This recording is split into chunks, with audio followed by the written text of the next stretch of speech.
Friends, welcome back to my channel. जय श्री कृष्णा, राधे राधे। आप सभी का दिन शुभ और मंगलमय हो।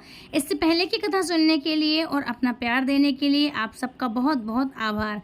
आज सुनिए वैशाख मास महात्म में आगे का अध्याय। इससे पहले की कथा में आपने जाना था कि किस प्रकार एक ब्राह्मण ने अपनी पत्नी को राजा के यहाँ 6 महीनों तक के लिए छोड़ दिया था, क्योंकि वह मार्ग में ही गर्भवती हो गई थी। इस कारण वह आगे की यात्रा करने में असमर्थ थी।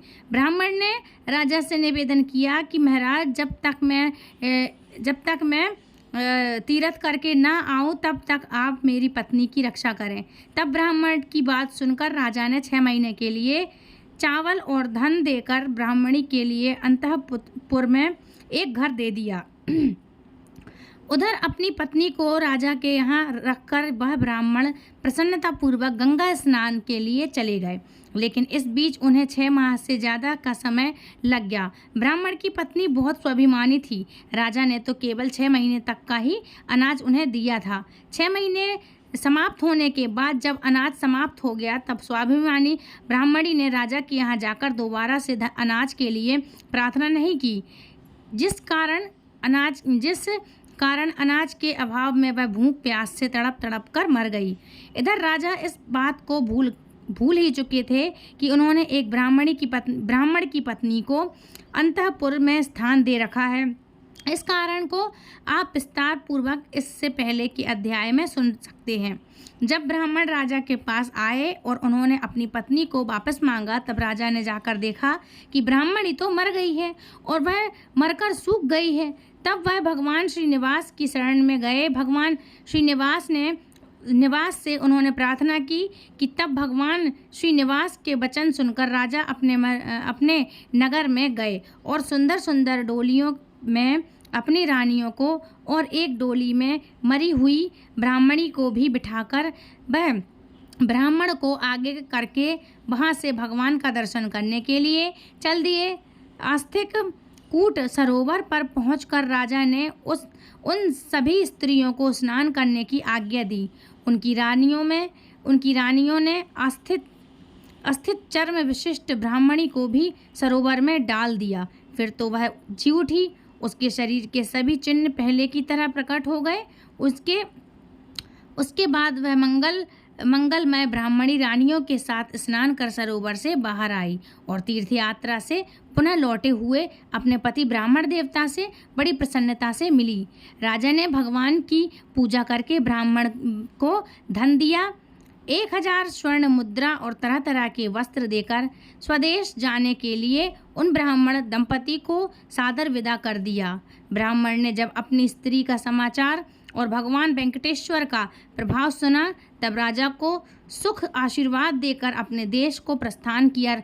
राजा तोंडमान भगवान श्रीनिवास की आज्ञा के अनुसार प्रतिदिन स्वर्णिम कमलों से उनकी पूजा किया करते थे। एक दिन उन्होंने देखा कि भगवान के ऊपर मिट्टी का बना हुआ तुलसी पुष्प चढ़ा हुआ है। इससे हैरान होकर राजा ने पूछा कि भगवान, यह मिट्टी के कमल और तुलसी पुष्प चढ़ाकर कौन आपकी पूजा किया करता है? उनके इस प्रकार पूछने पर देवादिदेव भगवान ने स्मरण करके कहा कि राजन, मेरा एक भक्त कुहार है जो कुर्म ग्राम में निवास करता है। वह अपने घर में मेरी पूजा करता है और मैं उसे स्वीकार कर लेता हूँ। भगवान की यह बात सुनकर राजा उस कुम्हार को देखने के लिए गए और कर्मपुंज से पूछा कि भीम, तुम अपने कुल में सबसे श्रेष्ठ हो, बताओ भगवान की पूजा किस प्रकार करते हो? उनके पूछने पर भीम ने कहा कि महाराज, मैं तो कोई पूजा नहीं जानता। भला आपसे किसने कह दिया किसने कह दिया कि कुमार पूजा करता है? तब तोंडमान बोले कि खुद भगवान श्रीनिवास ने तुम्हारे पूजन की बात कही है। राजा की बात सुनकर कुमार को पूर्व काल में दिए हुए भगवान के वरदान का स्मरण हो आया।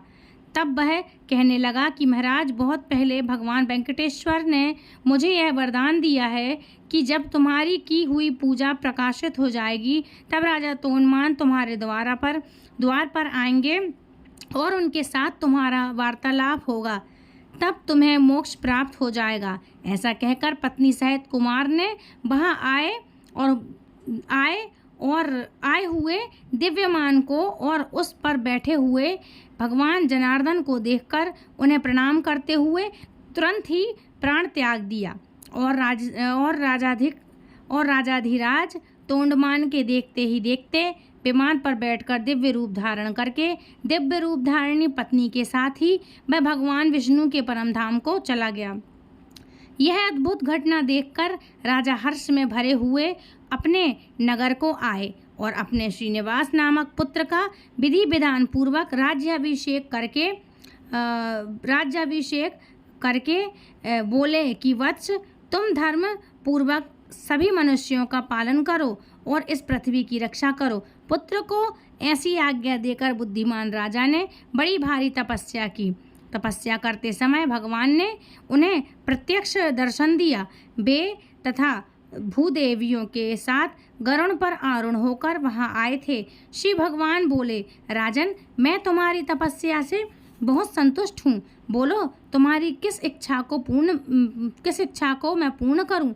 देवादिदेव भगवान के ऐसा कहने पर सम्राट तोंडमान अत्यंत प्रसन्न होकर हाथ जोड़कर गदगद वाणी में बोले, माधव, मैं आपके जरा मृत्यु रहित धाम में निवास करना चाहता हूँ।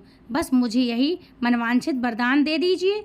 ऐसा कहकर राजा भगवान के समीप ही पृथ्वी पर साष्टांग गिर पड़ा और शरीर त्याग कर विमान पर जा बैठा। उस समय गंधर्व गण उनकी स्तुति कर रहे थे। राजा भगवान विष्णु का प्राय रूप प्राप्त करके शोक मोह रहित जरा मरण वर्जित तथा पुनरावृत्ति शून्य वैकुंठ धाम को चले गए, अर्थात उन्हें मोक्ष मिल गया।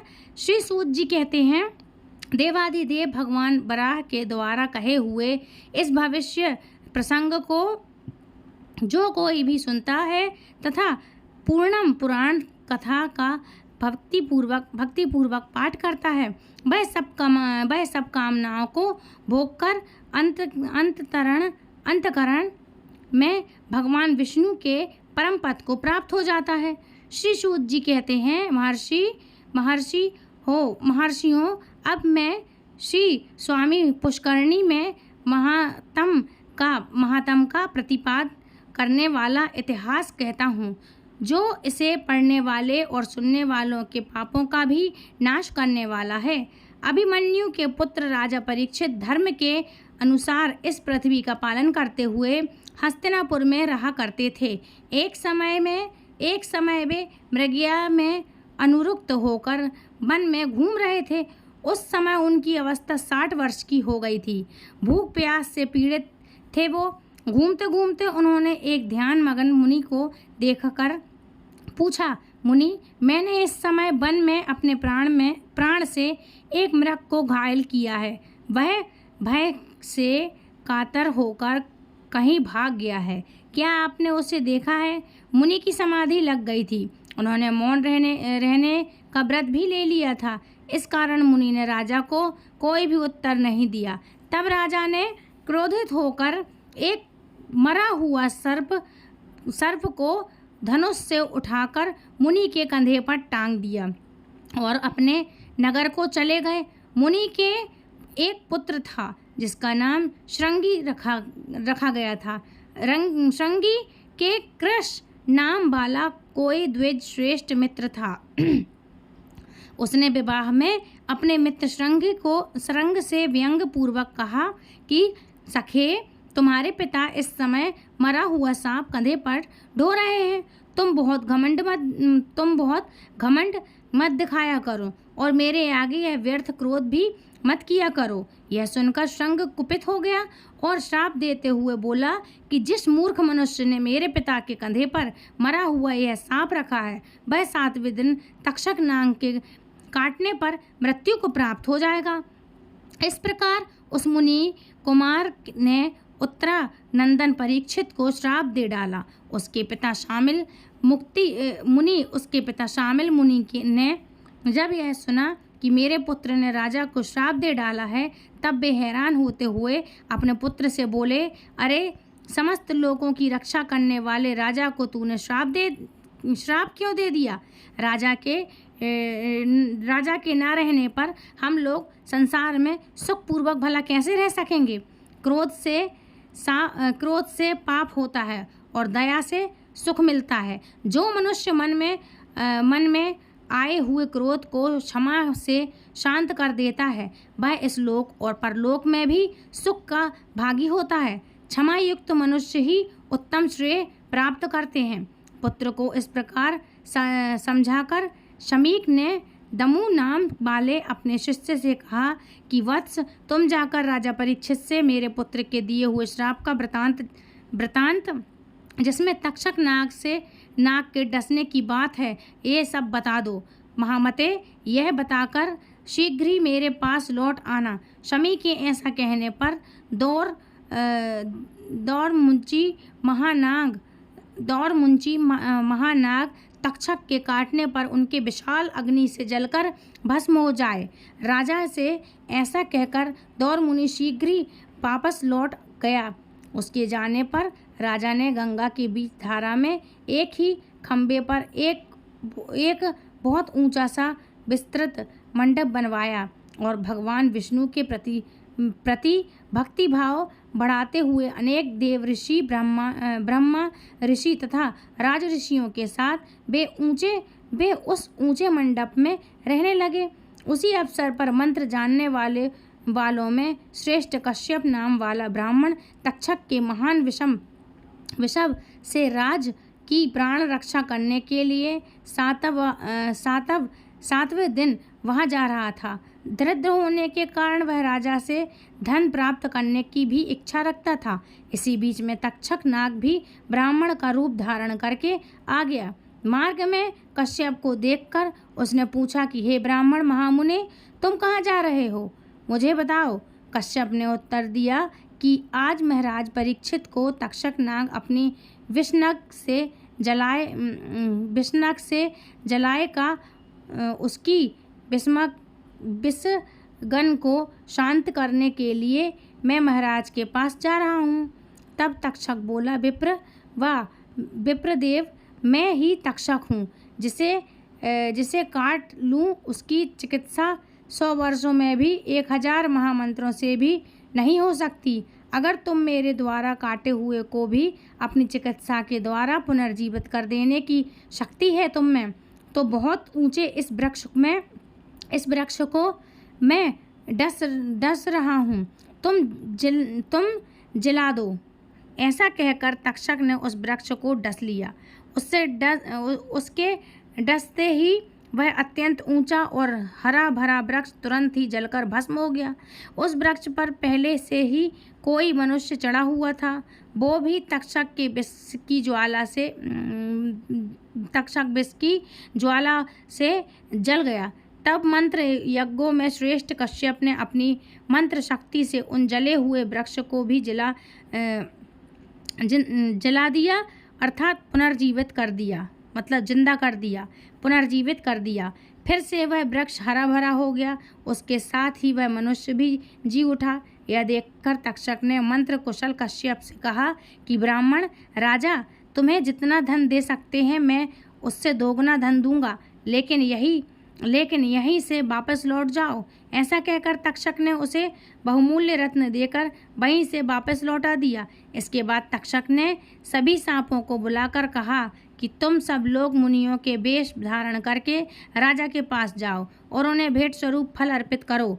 तब बहुत अच्छा कहकर सभी सर्प राजा को फल देने लगे। उस समय तक्षक भी किसी बेर के फल में एक कीड़े का रूप धारण करके राजा को डसने के लिए बैठ गया। ब्राह्मण रूपी सर्पों के दिए हुए सभी फल राजा परीक्षित ने बूढ़े स्त्रियों को देकर कौतूहलवश एक मोटे से फल को अपने हाथ में ले लिया। इसी समय सूर्य भी अस्ताचल पर पहुंच गए, अर्थात अस्त होने लगे। उस फल में सभी लोगों ने तथा राजा ने भी एक लाल रंग का कीड़ा देखा। वही तक्षक था।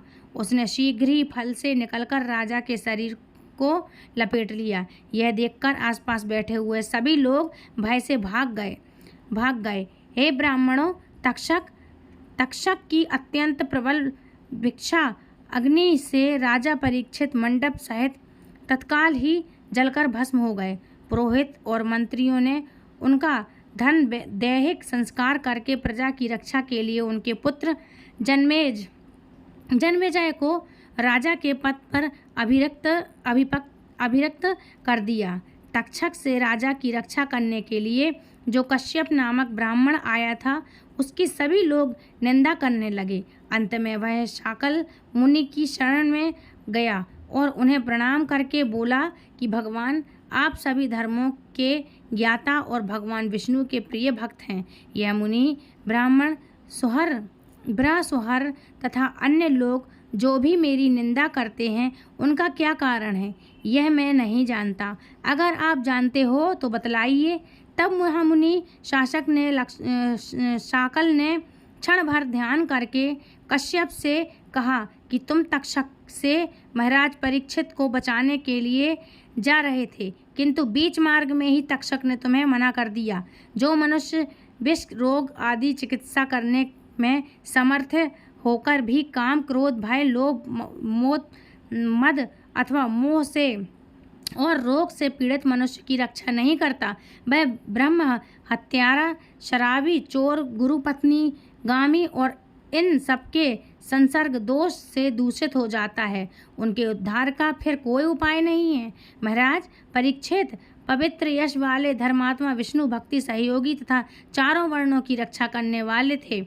उन्होंने व्यास कुल सुखदेव जी से भक्ति पूर्वक श्रीमद् भागवत की कथा भी सुनी थी। ऐसे पुण्य आत्मा राजा की रक्षा न करके जो तुम तक्षक के कहने से दोगुना धन लेकर मार्ग से ही लौट गए थे, उसी कारण से श्रेष्ठ ब्राह्मण और बंधु बांधव तुम्हारी निंदा कर रहे हैं। मरने वाले मनुष्य के प्राण जब तक कंठ में रहते हैं, तब तक उसकी चिकित्सा अवश्य ही करनी चाहिए। और तुमने क्या किया? तुम तो चिकित्सा करने में समर्थ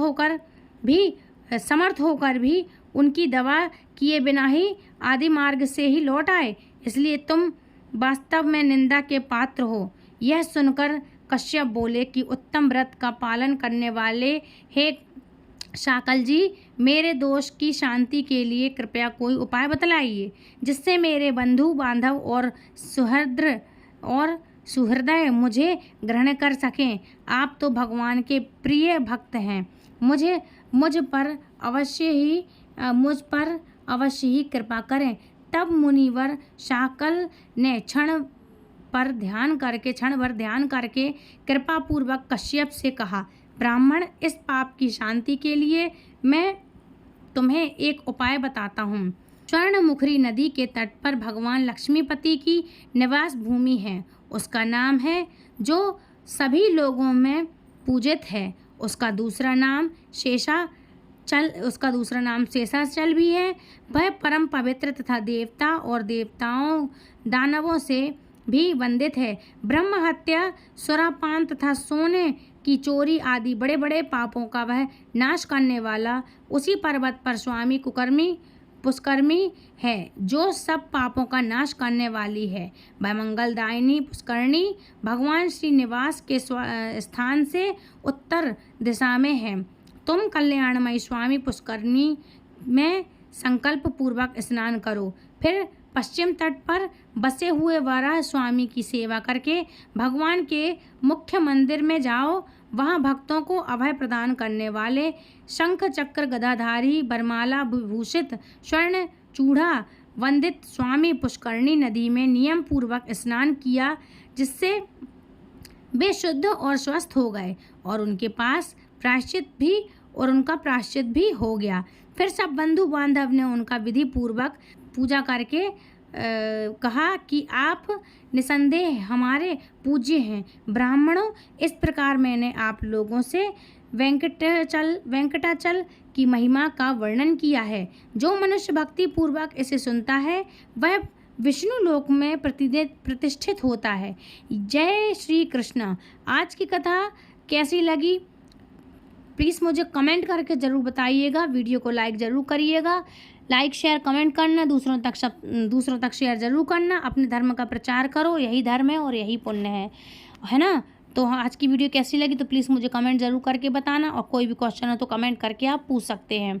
मिलती हूँ ऐसी इंटरेस्टिंग जानकारी के साथ नेक्स्ट वीडियो में। तब तक मेरे चैनल को सब्सक्राइब करें, दूसरों तक शेयर ज़रूर करें, है ना। बेल आइकन को ऑल पे प्रेस करें ताकि आने वाली सारी नोटिफिकेशन सबसे पहले आप तक मिल जाए।